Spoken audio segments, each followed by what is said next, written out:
जी का निर्मल अच्छा पवित्र विचार, किसी भी प्रकार का कोई भी नुक्स नहीं, भूल नहीं, भ्रम नहीं, धोखा नहीं।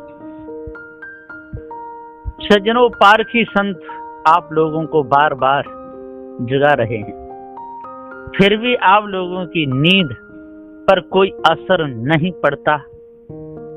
जैसे जैसे जगाते हैं और तैसे तैसे और ज्यादा गहरी नींद में चले जाते। कब तक इस गहरी नींद में सोते रहोगे? इस नींद ने सारे संसार को परेशान कर दिया, सबका काम बिगड़ गया। यदि कोई रेलवे स्टेशन पर जाने वाला हो, कहीं यात्रा के लिए गाड़ी निकल जाए तो हाथ मल के पछताना पड़ता है। समय से किसान खेत में पानी ना लगा पाए, समय निकल जाए तो किसान पछता जाता है। व्यापारी समय पे माल ना बेच पाए, बाहर निकल जाए तो पछता जाता है। ठीक इसी प्रकार से मनुष्य खाने में आके जो सद्गुणों की तरफ ना बढ़ पाए तब बुढ़ापे में पछता जाता है। सदगुरुदेव जी पुकारे कहते हैं कि पाप करते हो आप वो कटवाना चाहते हो दूसरे से, दूसरे का भजन करके पाप काटना चाहते हो। सदगुरुदेव कहते भैया ढूंढ ढूंढ के अपने अंदर से विकारों को निकालो। राम के भजन से, श्याम के भजन से, किसी के भी भजन से आपके पाप कटने वाले नहीं। पाप कटेंगे तो पाप कर्म करना बंद करोगे तो भोग करके जो पुराने भोग करके कट जाएंगे और नए बनेंगे नहीं, मालामाल हो जाओगे। सदगुरुदेव जी पुकार के समझाते हुए कहते हैं कि अनाज का भजन करने से व्यापारी घाटे में आ जाएगा। इसी प्रकार से भोजन का भजन करने से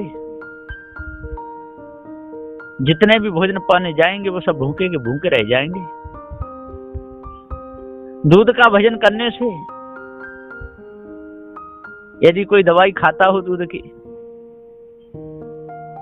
तो उसे बिना दूध के ही खानी पड़ेगी, लेकिन दूध आएगा नहीं भजन से, उसको लाना ही पड़ेगा। ठीक इसी प्रकार से अपनी ओर देखना पड़ेगा, मैं कौन हूं। जिसका मैं भजन कर रहा हूं वो मेरे हृदय से उठी कल्पना है, भजन करने वाला मैं सत्य अजर अमर अखंड अविनाशी चेतन जीव हूं। चार वेद का भ्रम खड़ा है, भूल रहा संसार। ब्रह्मा हारे, विष्णु हारे, शंकर से सरदार। ये सब हार गए चार वेदों के चक्कर में, क्योंकि अपने से अलग उनका लक्ष्य करा दिया और ये अपने से अलग ही लक्ष्य कर करके भूले रहे। नाम ले और दे दिखाई, सोई पारखी पक्का कहाई। नाम ले निराकार बताई और सो है जग में झूठा भाई। सदगुरुदेव जी कहते नाम तो ले रहा है और निराकार कह रहा है तो झूठा ही तो हुआ। प्रत्यक्ष के लिए प्रमाण की कोई जरूरत नहीं होती है। चेतन जीव अजर अमर अखंड स्वयं स्वरूप प्रत्यक्ष है। सदगुरुदेव जी पुकार के समझाते हुए कहते हैं कि यदि यहां पर भी आप दखल करोगे तो कहां सुधरोगे? कौन सुधारेगा? खोरे मन पारखी गुरु महान। सदगुरुदेव कहते खोजो रे मन पारखी गुरु महान। जड़ चेतन का भेद जान लो, अपना पूरा पता जान लो।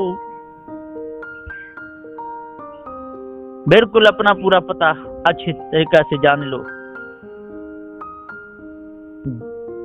जड़ चेतन का भेद जान लो, अपना पूरा पता जान लो। कोई कसर रहे नहीं बाकी जाने सकल जहान। खोजो रे मन पारखी संत महान। खोजो रे मन पारखी संत महान। बिल्कुल खोजो, कसर मन छोड़ो। इस ब्रह्म का जाल जान लो, पारखी गुरु की बात मान लो। रंचक भास रहे ना मन में, मिट जाए खेचा तान।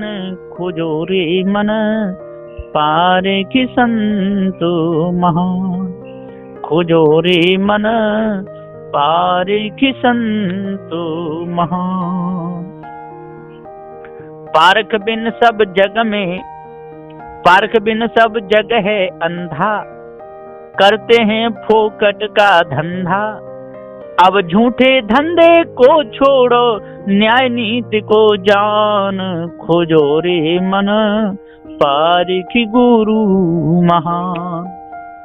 महान गुरु की बात मान लो, आज ही आत्म भास त्याग लो। भूपेंद्र दास हट नहीं पकड़ना, झूठी है जग की शान। खोजो रे मन पारखी संत महान, खोजो रे मन पारखी संत महान।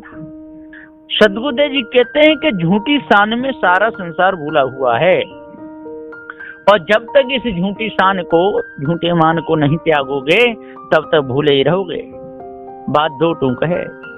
सदु श्री कबीर साहब ने ज्यादा घेरा नहीं डाला, और ये लोग बहुत बड़ा घेरा डाल डूल के खूब भटका करके, जीव को आत्मा बता करके, जीव को ब्रह्म बता करके खूब भटकाते हैं, खूब भटकाते हैं, बिल्कुल चटनी बना देते हैं, और तब कहते हैं कि अहम ब्रह्मास्मि तत्त्वमसि, तू ही ब्रह्म है।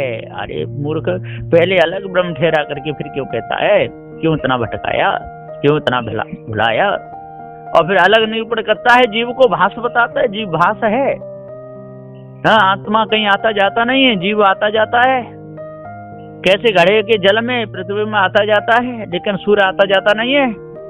सदुदेही पुकार के समझाते हुए कहते हैं कि वो पृथ्वी में भी नहीं आता जाता है। जैसे सूर्य नहीं आ रहा जा रहा है वहीं एक जगह, जैसे पृथ्वी में कहाँ आएगा जाएगा, लेकिन वो जल में गिर रहा है इसलिए पता चलता है। जल में तो उसकी जो भास है, तो उसको ले जाएंगे, वो जाएगी, लेकिन जल और घड़ा फूट जाए तो फिर क्या रहेगा? तो सद्गुरुदेव जी पुकार के और समझाते हुए कहते हैं वो कोई वस्तु नहीं है।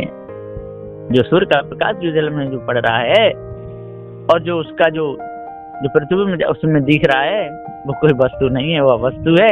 जानने वाला तीसरा चाहिए, सूर्य और सूर्य के पृथ्वी को तीसरा चेतन जीव सत्य है। अरे सूर्य वस्तु है, उसका जो भास है वो जो उसमें दिख रहा है, जो पृथ्वी में, वो अवस्तु है। और ये जानने वाला जनैया चेतन जीव है, इसके ऊपर और कोई है नहीं। इसलिए जल्दी से भास को अपने अंदर से त्यज दो, धर्म को अपने अंदर से निकाल दो, भूल को दूर करो जल्दी से जल्दी, तब पूर्ण शांति मिलेगी। और नहीं तो धोखे में ही पूरा समय चला जाएगा। तो सद्गुरुदेव जी ने किसी प्रकार से कोई कसर नहीं छोड़ी समझाने में। और फिर भी यदि किसी के अंदर भूल रह जाए तो रह जाए, उसमें गुरुदेव क्या कर सकते हैं? तो अच्छे प्रकार से भ्रम को अपने अंदर से निकालो, भूल को अपने अंदर से निकालो, पार की संतों की शरण में लगो, और मान मर्यादा से रहो, और अपने अपने कर्मों को सुधारना चालू कर दो। जिन कर्मों के द्वारा मन गंदा हो जाता है, चंचल हो जाता है, बुद्धि भ्रष्ट हो जाती है, उन कर्मों को जड़ मूल से अपने अंदर से निकालो, तभी पूर्ण शांति मिल सकती है। और नहीं तो मिथ्या धोखे में ही जीवन जाएगा, कोई सारे संसार में बचाने वाला पैदा नहीं होगा। ऐसा निर्णय है बंदिश हो सदगुरु श्री कबीर साहब जी का। बोलिए श्री सदगुरुदेव की जय।